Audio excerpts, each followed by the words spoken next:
So it'll be just a second, I'll drop the screen.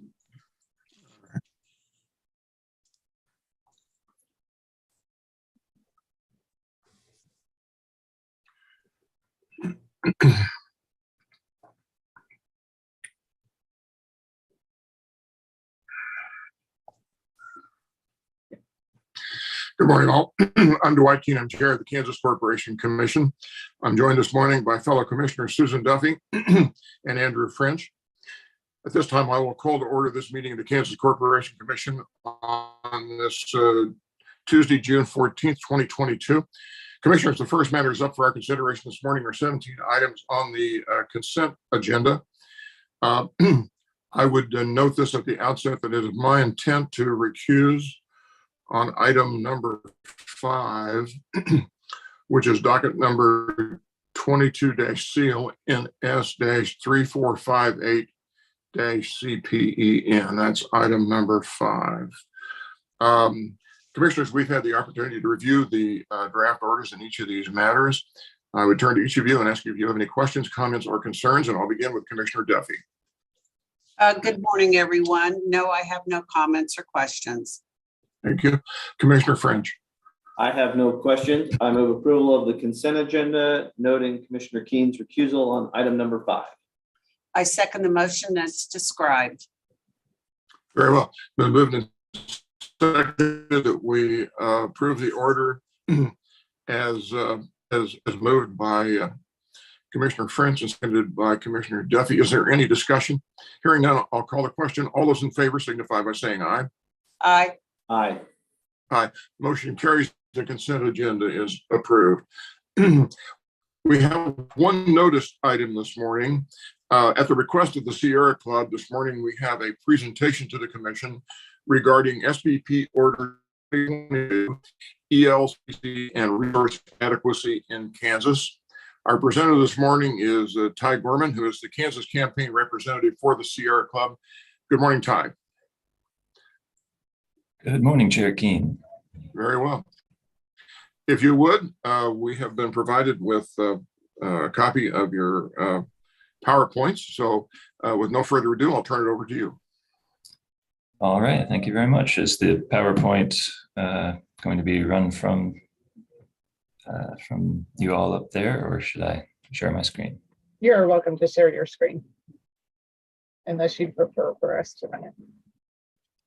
Oh, well, I think I'm having a little trouble with sharing. So if you could run it, that would be great. I can just say next slide. Is that possible? Michelle, do you have those slides, or do we need to get those to you? Sally sent them to me, I believe. Okay.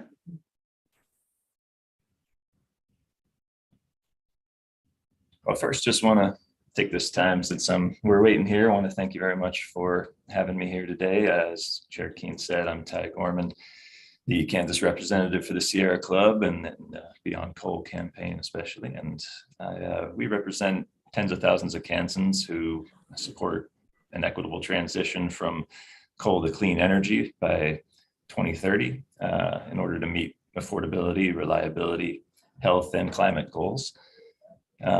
So yeah, really glad to follow up on that comprehensive report on June 2nd from Sherry Feist-Dalbrecht, where I think at the end of that meeting about all the SPP related topics, a call was made for more communications on issues in the Southwest Power Pool. So I'm glad I could fit into that. And thanks for inviting me to add to the conversation around all the changes that are going on in the SPP and the electric industry as a whole, as we move toward all the energy sources we need to avoid catastrophic climate change over the next few years. So appreciate it. And thanks for putting the slides up there. The two policies I'd like to present on today are ELCC and Order 2222. And we can go to the next slide and I'll define those real quick.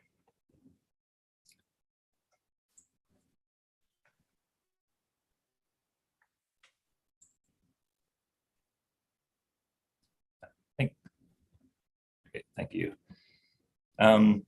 So ELCC on the top there is effective load carrying capability. And that's the first of two rules that FERC has required that the SPP implement, and the SPP is in the midst of figuring out how to implement that rule. Effective load carrying capacity is a methodology that measures a resource's ability to prevent power outages due to electric shortages.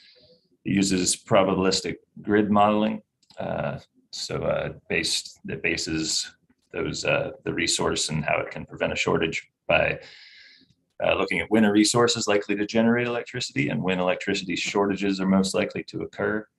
The ELCC calculations depend on the type of renewable technology being studied, patterns in electric usage, and the type and quantity of other resources already on the grid. But ultimately, it just measures whether it can prevent electricity shortages in any given time. So implementing the ELCC properly would allow Kansas to include generations of resources from many different owners in our capacity modeling and give value for that capacity to those owners.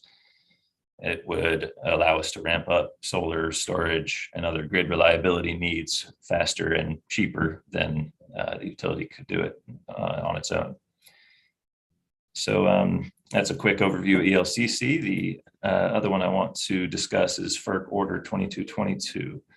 That one removes barriers from customer side energy resources, and it creates opportunities for increased grid reliability and economic value for customers through clean energy like demand response, storage, and renewables, and a variety of other customer side of the meter applications, especially those that can be aggregated. So if you put together a bunch of distributed energy resources, it looks like a virtual power plant.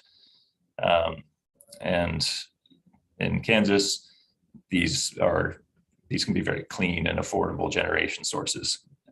Order 2222 is a huge opportunity to just expand the widespread utilization of customer side demand response, storage, renewables, and in the capacity, energy and ancillary services. All the RTOs around the country have been told by FERC to implement these rules, and the Order 2222 makes clear that there have been a lot of barriers to the participation of other energy sources in the markets up until now, these barriers reduce competition, and they fail to ensure just and reasonable rates for customers.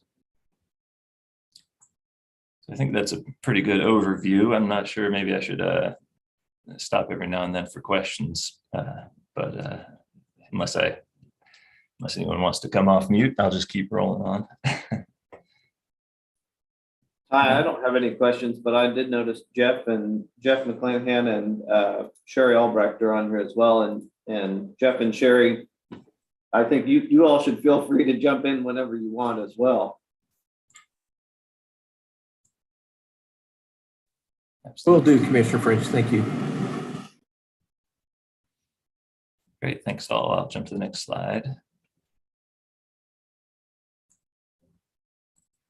So just a quick look at the status of where these rules are right now in SPP. For the ELCC, SPP provided some details of our filing a few months ago, and that filing was rejected. They asked questions from FERC, and they'll be providing a new filing in the future. The 2222 has just received comments on June 9th and protests on their filing of how they're attempting to comply with Order 2222.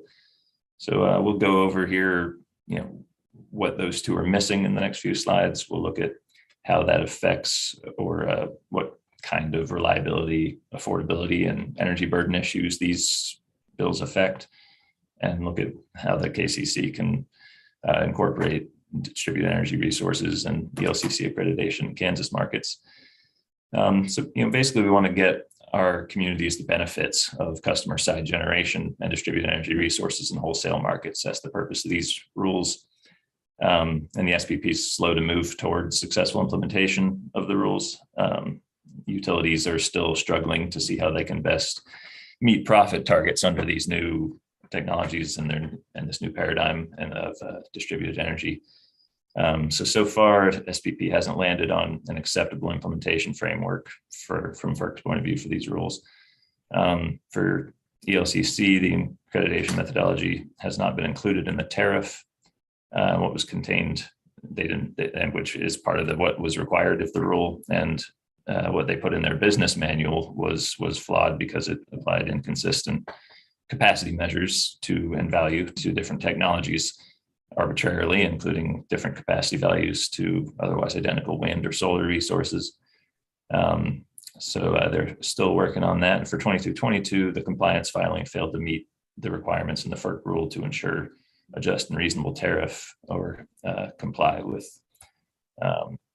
some of the barrier reduction measures in that order.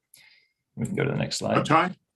Sure. Ty, this is Dwight King. Now, let me ask you this question. Are you suggesting, and maybe you are, and I'm just missing it, that there are deadlines? Are there deadlines yet ahead, or deadlines that have passed that you're contending that SPPs failed to satisfy? No, SPP has met the deadlines, and then so then there was a comment and reply period, and then FERC replied to the Elcc deadline. SPP met the 2222 deadline, and then there will be consideration of the protests and comments that were just received, and then a reply from FERC on that. So just moving through the process, but no, so far haven't met the SPP hasn't met what the orders require, but they're moving through that process. But they haven't neglected some deadline, basically, in the not process. to my knowledge. Okay, all right, thank you. And Ty, this is Sherry Albrecht. FERC has not yet ruled on either one of these recent submissions, have they? So there's still action required by FERC before anything can be implemented, correct? Yes, there's action required by FERC to respond to the SPP's filing on 2222 and the refiling on ELCC, exactly. As with regard to ELCC, what is the path for timeframe for implementation at SPP once FERC would approve that? Well, as far as I know, that's one of the issues that's under negotiation. So I'm not quite sure what the timeline would be for full implementation of ELCC. I know they put a 2025 year on one document, but I believe that's part of what has yet to be determined. All right, thanks. And I will pile on too. Ty, are you aware of any RTO that you believe their filing has met the spirit of the order? To my understanding, all the RTOs in the country other than MISO and SPP so far have met that, met the order. I haven't myself gone through each of their filings to see which is best from our point of view. But I think that I would look to, if I were trying to figure out how this would play out here, I would feel comfortable looking at all the other RTOs other than MISO, which is moving a little slower and put a deadline farther out for their implementation. Okay, thank you. All right, thanks everybody. Let's see, so this next slide here, I'll just go through a couple of the deficiencies that we see from our clean energy advocates point of view in these filings. And I'll start with 2222, if I can get you to skip to the next slide there. Thanks. Some of the things that are missing from Order 2222 is they have very restricted geographic areas from which they can draw distributed energy resource aggregations. There's really kind of some barriers being put up within the SPP filing that we don't think have any need to be there and will make the cost and efficacy of these resources go down. So they need to expand their geographic reach for aggregations that they allow in SPP. They should remove also this very burdensome metering and telemetry requirements. So these are, basically having to know in a big old group of aggregated resources exactly what's happening from each one all the time, like at the SPP level instead of at the aggregator level. And that's not required in most places and not necessary, and adds a ton of cost and barriers. And finally, the process to approve distributed energy resources on the grid. So far, there's this kind of Byzantine process where there's a 60-day time limit required in the rule, but it's something that can expire, and if the utility doesn't have time to or incentive to put the distributed energy resource on the grid, it can just reply that it doesn't see that resource is safe, or isn't able to complete that kind of assessment, and the resource isn't on the grid. And so there's really just not a great process that's been pitched so far by SPP to allow distributed energy resource aggregators to participate. And finally, their start date, 2025. It might take that long for this process to be completely up and running, but it's not necessary to have a start date that far out to begin the process of integrating these resources. So that's most of what are some of our major issues with that filing. The participants in the regional market are already, I think, speaking with utilities and with the KCC, possibly some of these aggregators. So encourage more communication like that, and SPP's filing gives leeway to KCC and Evergy to work on these barriers, develop reliable, low cost, flexible load from behind the meter resources ahead of to begin working through these issues ahead of the 2025 deadline. They encourage that in their meetings. So great, I'll go to the next slide and run over some of the ELCC compliance issues. Thank you. So the rule of reason is one of the main reasons why we asked for deficiency from FERC on SPP's filing, which is they just haven't included anything in the tariff. And that was one of the requirements there. They have within their filing also provided unnecessary generation capacity and higher system costs for these renewable resources. Again, that's just the part of the discriminatory nature of the renewable resources being included in their ELCC filing.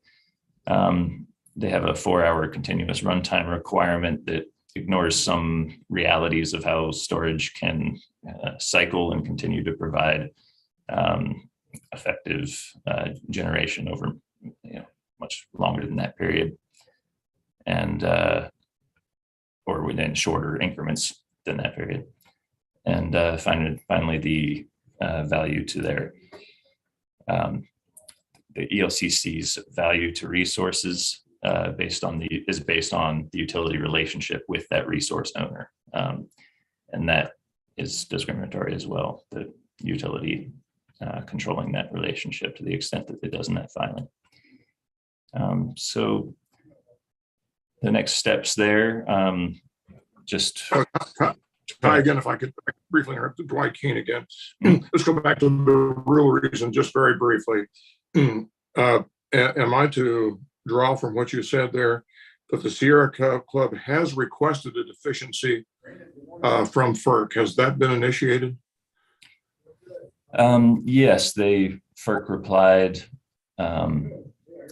I don't believe the reply was that rule of reason was violated, but they required more information to try to fulfill the rule of reason after our filing. So I'm drawing my own inferences here. To the extent I'm incorrect, you correct me. But what I'm kind of hearing you say is that there's kind of a back and forth between the Sierra Club and FERC with respect to the deficiencies you're noted. That's still a work in process. Is that correct? Yes, that's correct. Yes, and right. we work also with a coalition of other organizations that are involved here, with some clean energy advocates in the SPP process, including NRDC and others. So, Okay, thank you, Ty.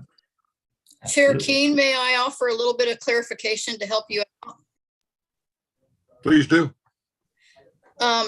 Since the SPP made the ELCC filing at FERC, FERC has issued 2 deficiency letters. And that hasn't invited a response from SPP regarding those deficiency letters. The most recent submission SPP made in response was on June the 8th to the 2nd deficiency letter.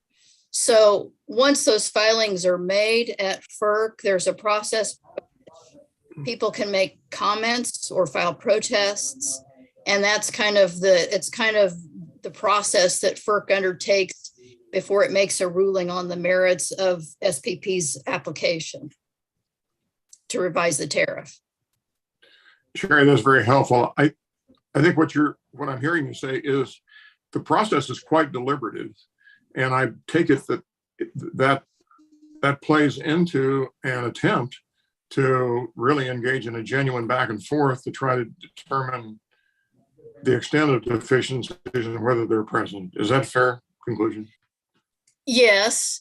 And I would say that in the midst of those deficiency letters, the coalition to which Ty referred has filed 2 protests, one after the first deficiency letter and one after the second, raising some of these issues that are on the left hand of this screen. All right. Thank you, Sherry. It's helpful. Thank you, Ty. yes, thank you both very much. And so we'll exactly in what Sherry just said, we'll continue to work on these issues that are on the right here, on discriminatory treatment of clean technologies and to get their full capacity value. And we can look a little bit at in the next slide at why that is important for affordability, and then reliability after that within the Kansas context. So as we look for resource adequacy and requirements and winter season obligations, we can reduce the costs through these technologies. If we can go to the next slide. Just a quick. This is Jeff McClanahan, sorry. Could you sort of reconcile for me, I think you said that like some of the issues that SVP is, or I'm sorry, FERC is addressing, it's discriminatory in nature, but how do you reconcile the perceived discriminatory nature of some of those issues versus reliability, in the sense that, storage still has some issues, right? There's still fires associated with battery storage. The transition is extremely complex from a dispatch perspective, in the sense of an RTO being blind to what's happening behind the meter, what sort of maintenance is happening for behind the meter generation.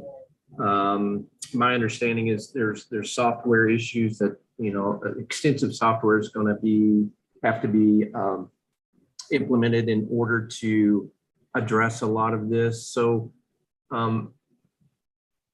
maybe an unfair question, but can you help me understand and define the difference between the discriminatory nature of this versus the need for reliability and assurance that the generation assets are going to show up when they're needed?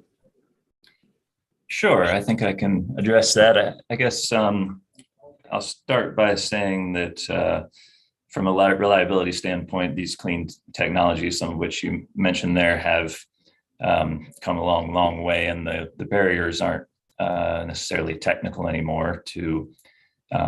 There's been multiple studies that I've referenced in the past with some links and later in the presentation as well around from Stanford and Grid Lab and let's see, Harvard and others that model out and show 85 to 100% reliable, renewable energy maintaining a reliable grid. So the ways that happens, the ways that the demand side and the generations and the storage all work together to create a clean energy portfolio to replicate what the capacity of a coal plant or a gas plant can do. That is very complicated and a process that requires investment in software and a lot of different types of technologies, and especially robust demand side knowledge predictability and a lot of factors there that we are hopefully going to invest heavily in across this country over the next few years. But I guess I will say that part of the way the question seemed to be getting at was that it's not discriminatory in the sense that it gives renewable energy less capacity, because that's appropriate, as you're mentioning here. The discriminatory nature is keeping the resource off the grid through barriers that go beyond the appropriate amount of capacity that can bring. And as I mentioned earlier, the capacity would be defined as being able to stop a shutdown from lack of power, and modeling the reliability of these resources out with very sophisticated models and historical data and projected data as the weather and the climate gets more chaotic. So I hope that answered your question. Is there any part of that was confusing? No, I think that helps resolve that issue. I appreciate it, Ty. Great, thanks very much. So Ty, as we talk about reliability and the discriminatory, your concern about the discriminatory nature, are you all also looking at the security aspect, the cybersecurity aspect of, this is my concern is if we have multiple DERs, in various places, just and we become reliant on them, that the cybersecurity aspect of trying to protect those and ensuring their reliability, are we at that point where to me, that's why I think some of this information perhaps is important, so that the utility can really weigh the security of that resource out there. Mm-hmm. Yeah, thanks for the question, Commissioner Duffy. Not being a security expert myself or knowing too much about the cybersecurity aspects that utilities have to invest in at that level, I can just tell you that the experts that I've read on this have been pretty clear that the single point of failure versus the distributed energy resources, in that dynamic, distributed energy resources are much more reliable from that perspective, because if the cybersecurity is compromised on a very necessary fossil plant, then that is or cuts off some part of the grid that can have access to that energy. That's catastrophic. Whereas distributed energy resources, there's so many nodes and controls, and so perhaps you're seeing it as potentially a benefit because of the multiple nodes and not the one source, one location, that it actually may prove to be more beneficial, less easy to bring down, so to speak. that exactly. And I'd be happy to, since I'm not an expert on that, work with you afterwards to get some sources and do some research on that. I would appreciate that because I do think that's part of the discussion as well. Great. Well, thanks very much. I'll just quickly run through.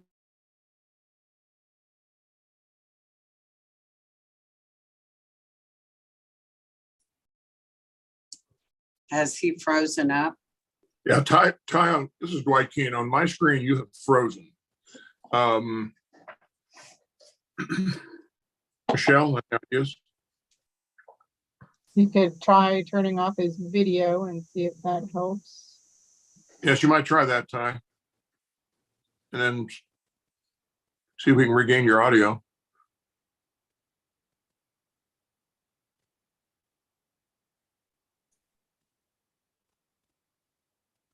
See if I can manually do it too or not, but it's not. Or if he can hear us, could just try Responding. disconnecting and reconnecting. Looks like he's disconnected. Yep, looks like it.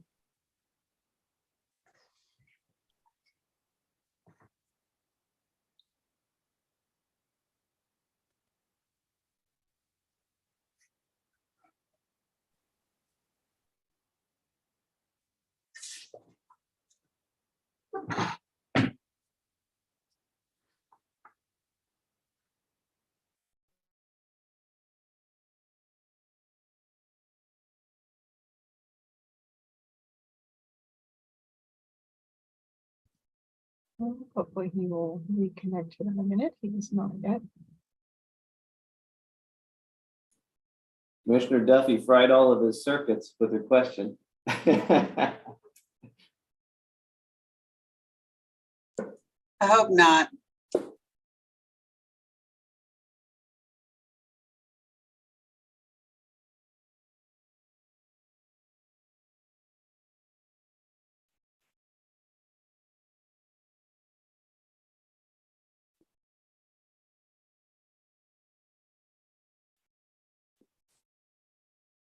All right, he's joining again now.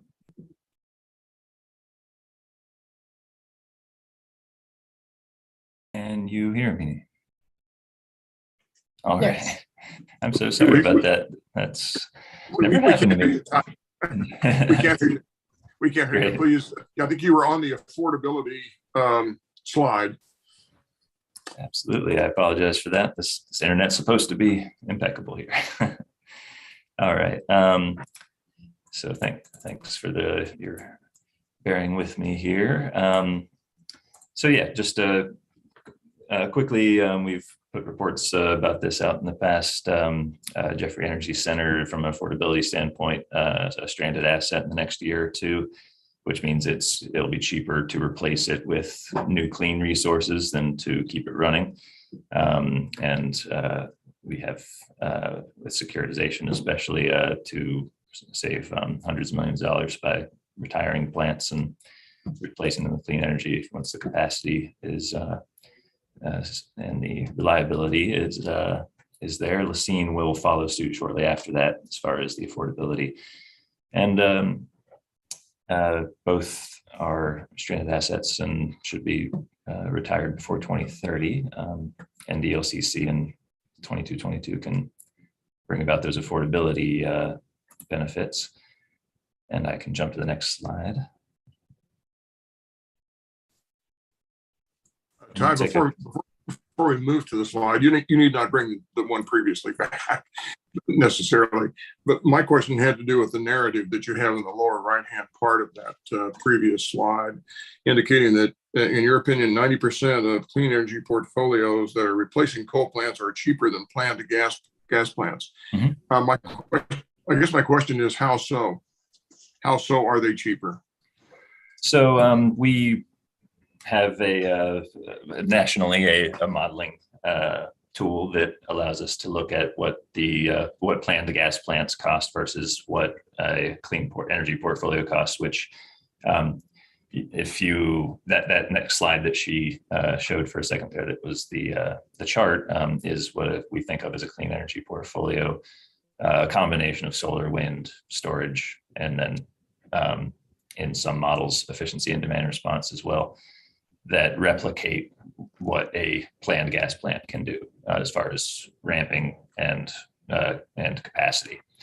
So that's where we're coming from there. We look at the cost of the of building that plant and versus the cost of building these clean energy resources.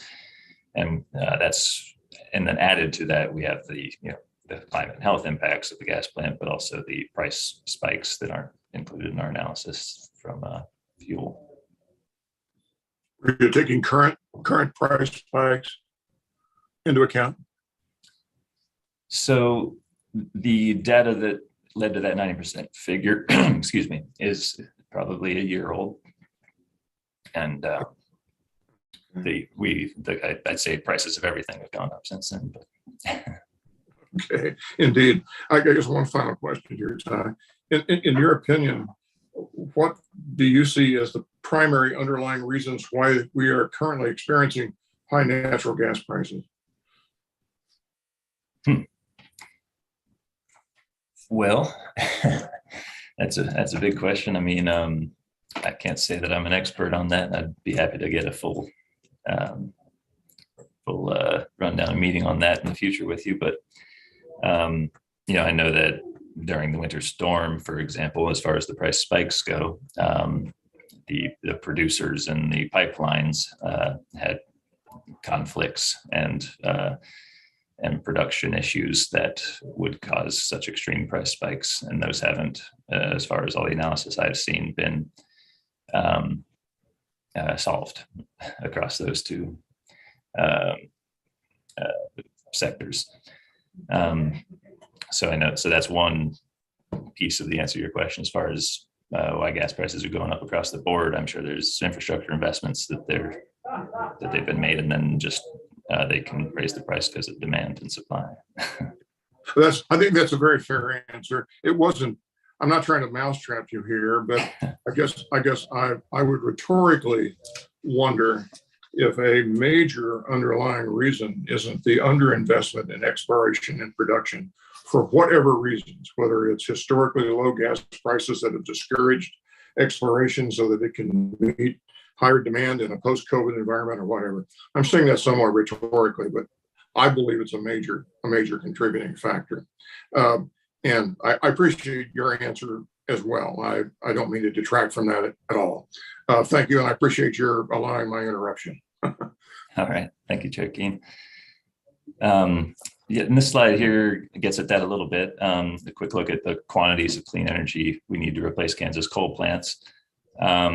And these clean energy portfolios are meant to exactly replicate the rampability, the capacity in extreme weather over the whole year of extreme weather that we've modeled out.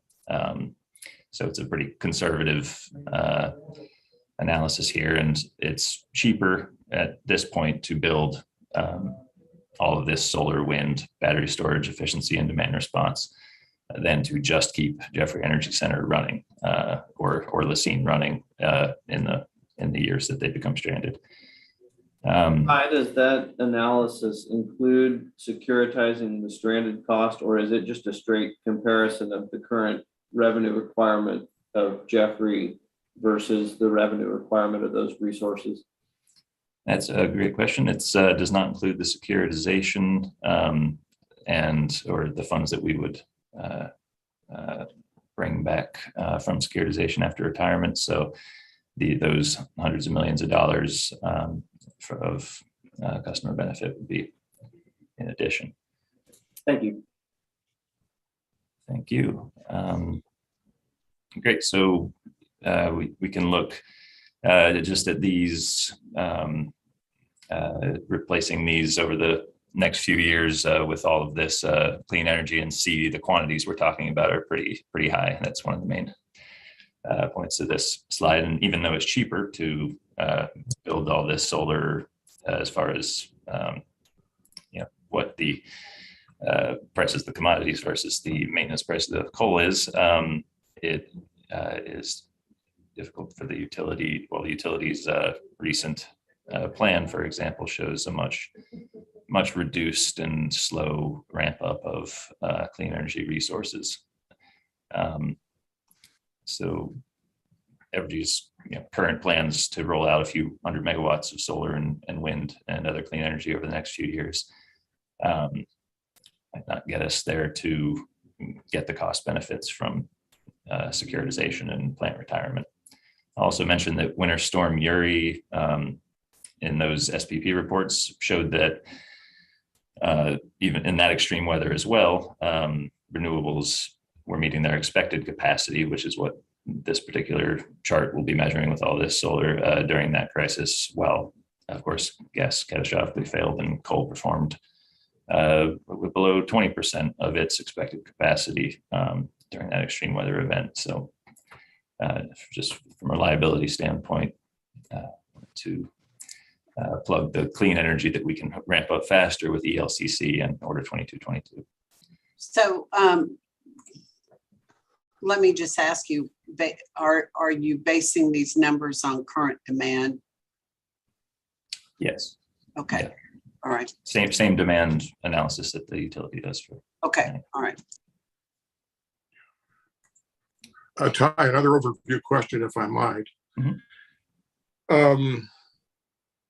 Because I'm trying to grasp the significance of the two charts here on this slide in terms of reliability. So, am I understanding you to say that in terms of reliability, these renewable replacements to the coal plants will overcome even the intermittency of renewables, given the current state of storage technology? Am I understanding that correctly? Exactly. Yes. Yeah. The quantity of these resources and the kind of the ELCC type modeling that I described earlier about when they produce and when there are peak events. That's how we figured out how much renewables would be able to replace a coal plant exactly, even despite the intermittency. So let me kind of phrase that again to make sure I understand it, because that's an important point. What you said wasn't incredibly articulate, but just let me kind of rephrase it, if I could, very succinctly.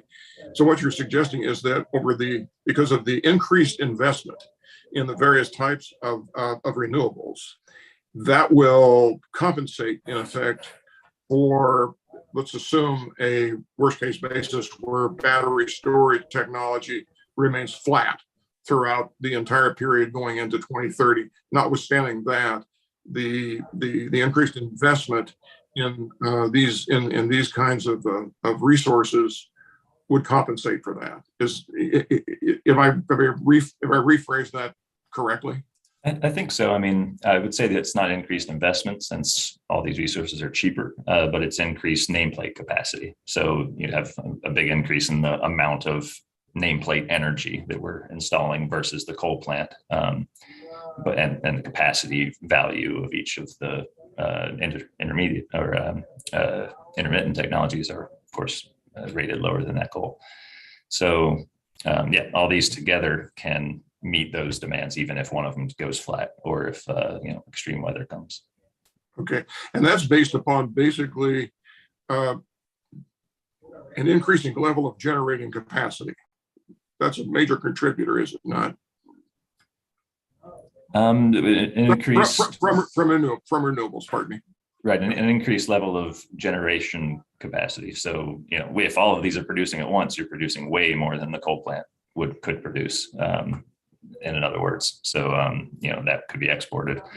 But if when everything's kind of going wrong as far as extreme weather and all those things, then all of these resources meet exactly what the coal plant would put out. Okay, so just kind of the final leg of that stool for me is, in terms of the rate impact, all of this potentially could have upon Kansas ratepayers, when we couple the additional generation, I presume there's going to have to be some quantum additional transmission to go with that. what kind of impact in such a short time period would that potentially have on Kansas ratepayer? The transmission build out impact, Yes. is that what you? Yes, the Yeah, totality, but with the trans. Mhm. Yeah, I don't have a number for you right now. It totally depends, of course, on location and how it's implemented, and if it's implemented, for example, through inverter resources, that impact would be negligible. If it's put way out in the in the drier part of Kansas and has to have new lines, well, that would be they'd only do that because it would be the cheaper version of the resource siting, I would assume. So yeah, I don't have a clean answer for you on that one, but we'd be happy to follow up and look into that further. I appreciate the one of the major impetuses for the question is not only the rate impact to Kansas ratepayers, potentially from the capital expenditure build outs that might be required, but also the pace at which that might be required to occur in accommodating such a reduced, that is going out to 2030 rather than 40 and beyond, a reduced time frame within which to accomplish the goals. Yeah, I would say that solar can be built much closer to load than the wind has been in the past. The transmission costs don't need to be as high for the solar technology, and they can be built all over where the Jeffrey Energy Center stands right now and produce a big chunk of that energy that we list out there. Yeah, with that kind of analysis is really helpful, and that's part of what we hope stronger modeling and utility planning, IRP and capacity analysis can suss out is the cheapest possible and reliable location and framework for all these renewable resources. Thank you for your response. Thank you, Chair Keen. Appreciate it. I think we're ready to jump to the next slide, and I'll try to rush through these. If I may, Ty, this is Sherry Albrecht. I noticed that this slide relies pretty heavily on solar resources, and you make reference in the title of this slide that shortens the timeline. There is an issue with SPP's generation interconnection queue, and so I'm just curious as to what timeline for solar you anticipate with this slide. Yeah, that's kind of what one of the things I was referencing, and apologies for the typo out there in that, but that's one of the things I was referencing there is that Elcc in 2222 brings on these distributed energy resources and customer side resources that can benefit the timeline that the interconnection queue and some of the barriers to utility side siting of renewable energy provide. So that's all I meant by that particular line. And then there's a bunch more solar resources in there, mainly because Kansas hasn't built those yet. and they provide a lot of great peak power benefits. So we got to catch up on the solar side.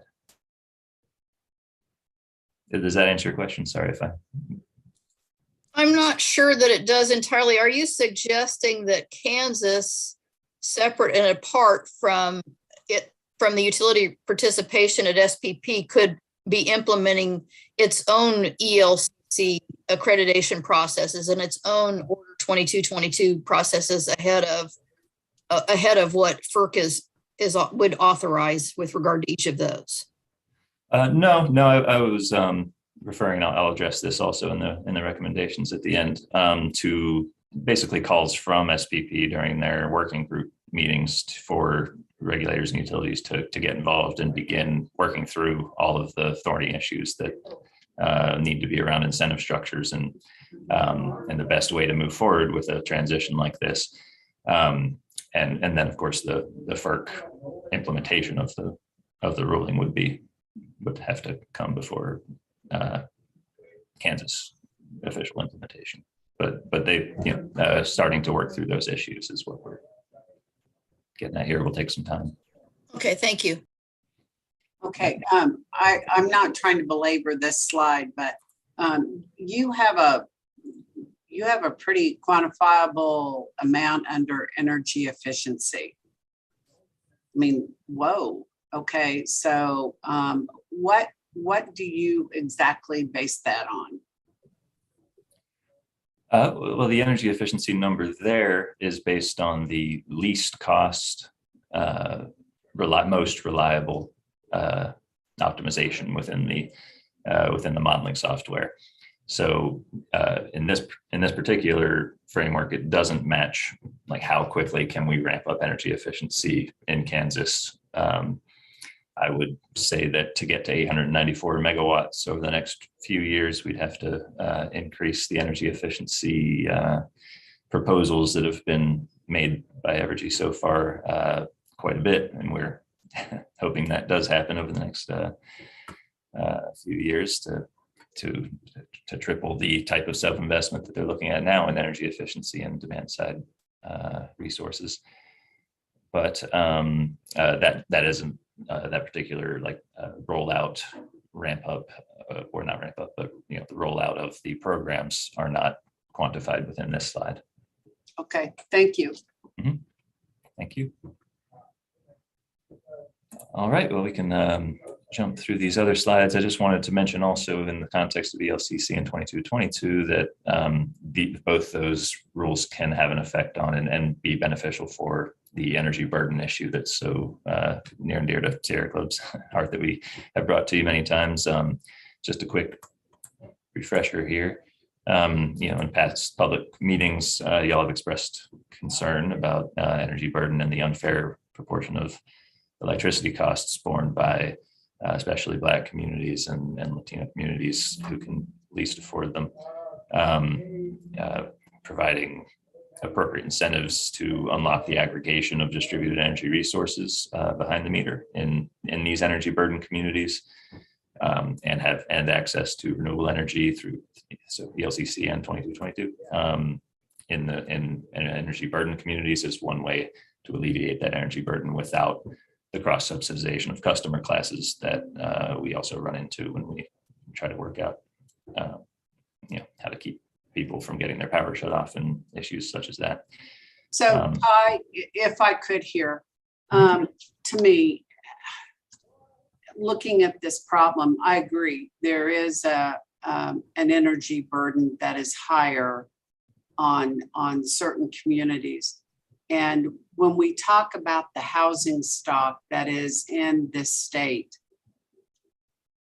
and if I just look at my own hometown of Topeka, a lot of folks don't have small homes. They have big, drafty homes that they are renting. And this kind of goes back to, what are we requiring of the landlords? What are we requiring in terms of a standard that is not a substandard for folks to live in? And I think there is a real difficulty with certain landlords who feel no obligation to improve the outer shell of the house or apartment that they're renting, and the renter is stuck with whatever electricity bill, no matter how hard they try, and whatever they stuff in the windows or whatever, they're still cold or they're still hot, and yet they're paying a very high amount for that utility. And so let me ask you, what is Sierra Club doing on that end to affect change in communities with landlords? Yeah, I mean, I'd say all of our advocacy work is focused on those issues, and I couldn't agree more with you on that. With landlords specifically, we're working in the efficiency docket, so I won't bring that stuff up necessarily here, but but a lot of our focus is certainly on low-income and renter communities within the energy efficiency context at all times. And also working with our partners in the docket and outside of it to advocate for going beyond the split incentive there and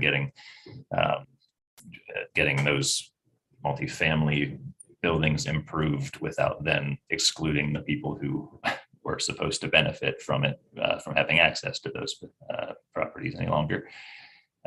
So there's a whole suite of innovative programs that are around the country, and love to continue to work on that.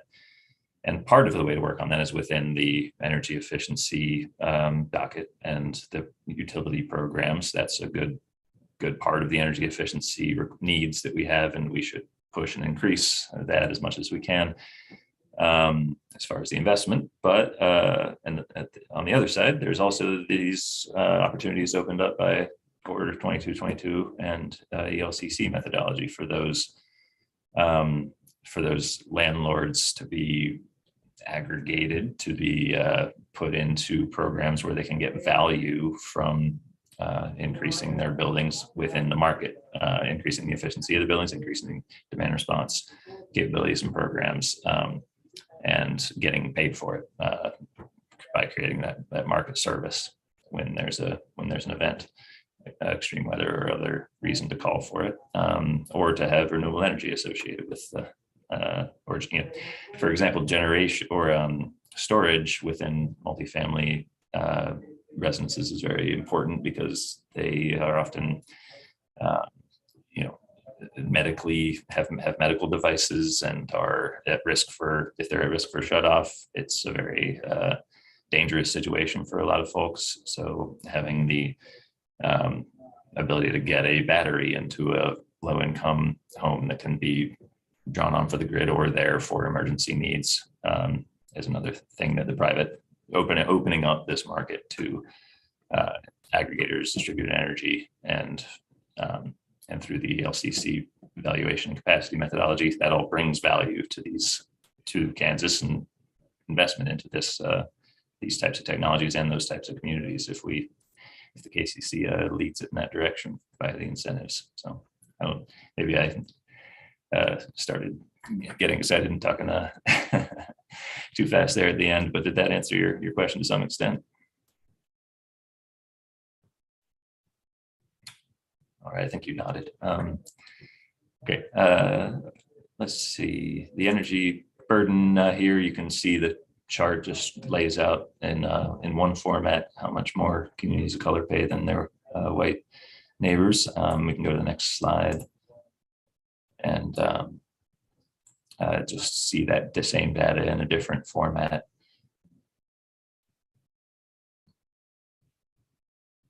Great, thanks so much. And this just shows, by census tract, these are majority Black census tracts that have energy expenditure 4 to 5 times higher than they should be, and then their white colleagues are paying for for much lower income groups. ELCC in 2022 implementation can lower prices and work well with other demand side programs to reduce energy burden, raise household income in Black and Latino census tracts. All right, I think we can go to the next one there. I won't go over all this text, but I know when we've spoken in the past, it's been good to pull some utility programs or to some other states as examples of the kind of implementation that I'm talking about. And I know, Kansas can look to other experiences around the country. I split these into kind of the best practice states over there, Hawaii and New York and some California and Oregon utilities are doing comprehensive programs, but then I also wanted to put some more conservative states that have programs that are implementing these types of distributed energy resources. I won't go into it any more than that unless there are questions, and I can do more research and work with folks to dig into the details of these at your request. We can go to the next slide if you're able. Thank you. So these are some recommendations of what the Institute for Electric Innovation has suggested that regulators and utilities work towards as these rules get implemented. So some of the thorny issues I mentioned earlier that we can start working on now are listed out here on the blue side. And then on the white side there, getting the rules as stated and the implications of them sort of put into the planning work that we do in the state is a very important step here. If we're not going to look at what the future's definitely going to hold for us, the energy future, and then and we don't plan for that until the rules are kind of forced in on us, then that'll give us a disadvantage and hurt customers' affordability and reliability needs that we could have been building towards in the meantime.